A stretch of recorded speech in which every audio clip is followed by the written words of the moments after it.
Hello everyone, कैसे हैं आप सब। आई होप कि आप सब स्वस्थ होंगे, मस्त होंगे। जैसा कि आपको पता है कि मैं वापस फिर से अपने ससुराल आ गई हूँ और पूरे घर का मेरे बैंड बजा पड़ा हुआ है।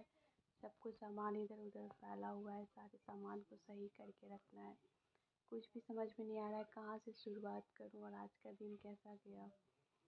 घर से आने के बाद अपने मायके को तो मैं बहुत ही ज़्यादा मिस कर रही हूँ, बहुत ही ज़्यादा।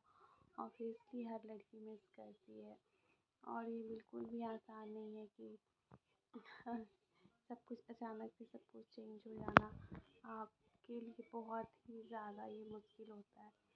तो मेरा सामान अभी सब कुछ बिखरा पड़ा हुआ है। मैं पूरे 1 साल के बाद 1.5 साल मैं 29 जनवरी को गई थी और फिर मैं 10 मार्च को आई हूँ। तो मैं 1 साल 2 महीने के बाद मैं अब वापस अपने ससुराल आई हूँ। और मेरा जब देख रही हूँ तो कल थोड़ा बहुत दुख किया था, लेकिन फिर भी अब जैसे ठंडे के कपड़े उसको वापस पैक करना है, फिर गर्मी के कपड़े को फिर से वापस निकालना है, जो कपड़े छोटे हो गए हैं उनको भी वापस रखना है, फिर देखते हैं उनका क्या करना है। सब कुछ अस्त व्यस्त है। सानवी का टेस्ट जो देने गई थी, सानवी का टेस्ट हो गया है और उसको 100 में से 79 मार्क्स आए हैं। तो उसका एडमिशन भी अब हो ही जाएगा। उसके एडमिशन को लेकर के ही बहुत ही ज़्यादा चिंता हो रही थी कि कहाँ करवाऊँ, कैसे करवाऊँ, क्योंकि इनका भी ट्रांसफ़र होने वाला था। तो समझ में नहीं आ रहा था कि अब इस छोटे से बच्चे को लेकर के मैं कहाँ जाऊँ, कैसे कैसे क्या करूँ। तो कुछ समझ में नहीं आ रहा था। तो वापस ससुराल में ही रहना बेस्ट ऑप्शन लगा, क्योंकि फिर इनके पास जाएंगे तो फिर उसका फिर एडमिशन करवाएंगे, फिर जून जुलाई में उनका फिर वहाँ से ट्रांसफ़र हो जाएगा। तो फिर उसको लेकर के फिर कहाँ हम छोटे बच्चे को लेकर के फिर उसको लेकर के कहाँ हम लोग घूमते फिरते रहेंगे। और इस वजह से उसका साल बर्बाद हो जाएगा, सानवी का साल बर्बाद हो जाएगा।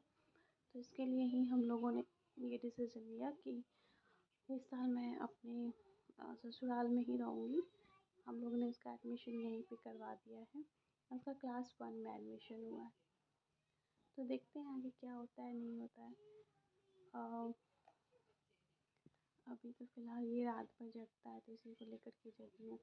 और आज का दिन मेरा बहुत ही ज़्यादा, आज जैसे आज मंगलवार का दिन है तो आज का दिन मेरा ससुराल में कैसे बीता मैं क्या बताऊँ। सास का मंगलवार ही था। मैं कोई फास्टिंग नहीं करती बच्चे को लेकर के, क्योंकि वो मेरा ही ब्रेस्ट फीडिंग में करवाती हूँ तो मैं कोई फास्टिंग नहीं करती। तो मेरे मदर इन लॉ का उनका फास्टिंग ही था। तो वही जो मखान, साबूदाना और जो मूंगफली सब होता है वही भूज के दी। फिर साथ में मैंने उन्हें पराठा और भुजिया बना कर दिया। और फिर मैं सोच रही हूँ मैं अपनी बीपीएससी टीआरई की तैयारी स्टार्ट कर दूँ, पर कैसे करूँ कुछ समझ में नहीं आ रहा है। 2 बच्चों के साथ अब मैं उसे पढ़ाऊँ, खुद पढ़ूँ। इसीलिए मैं यही सजेस्ट करूँगी कि अगर जिनकी शादी नहीं हुई है वो अगर अपना पहले से ही तैयारी करे और लाइफ में अचीव कर ले, वो बेस्ट ऑप्शन होता है। तो बस यही है कि कैसे क्या करूँ, कैसा ससुर। मेरी मम्मी पापा जब मैं वापस आ रही थी तो कुछ ज़्यादा ही रोने लगे थे, इमोशनल हो गए थे। तो मैं उसका वीडियो लास्ट में जो मैंने थोड़ा बहुत बनाया है वो मैं आप लोग के साथ शेयर ज़रूर करूँगी, आप लोग ज़रूर देखिएगा। देखते हैं आगे क्या क्या होता है, नहीं होता है। मैं कोशिश करूँगी कि मैं अपने ससुराल के वीडियो को भी ज़रूर बनाऊँ। तो अगर आपको मेरा वीडियो पसंद आए तो प्लीज़ लाइक शेयर सब्सक्राइब ज़रूर कीजिएगा। Thank you so much.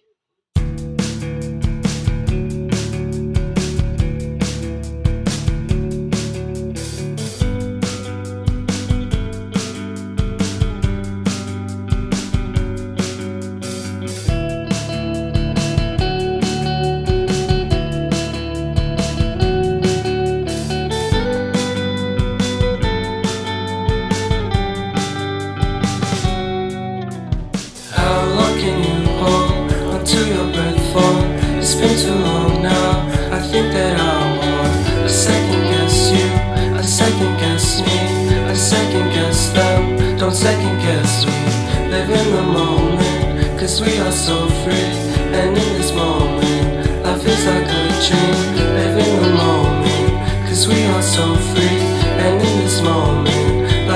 like a dream.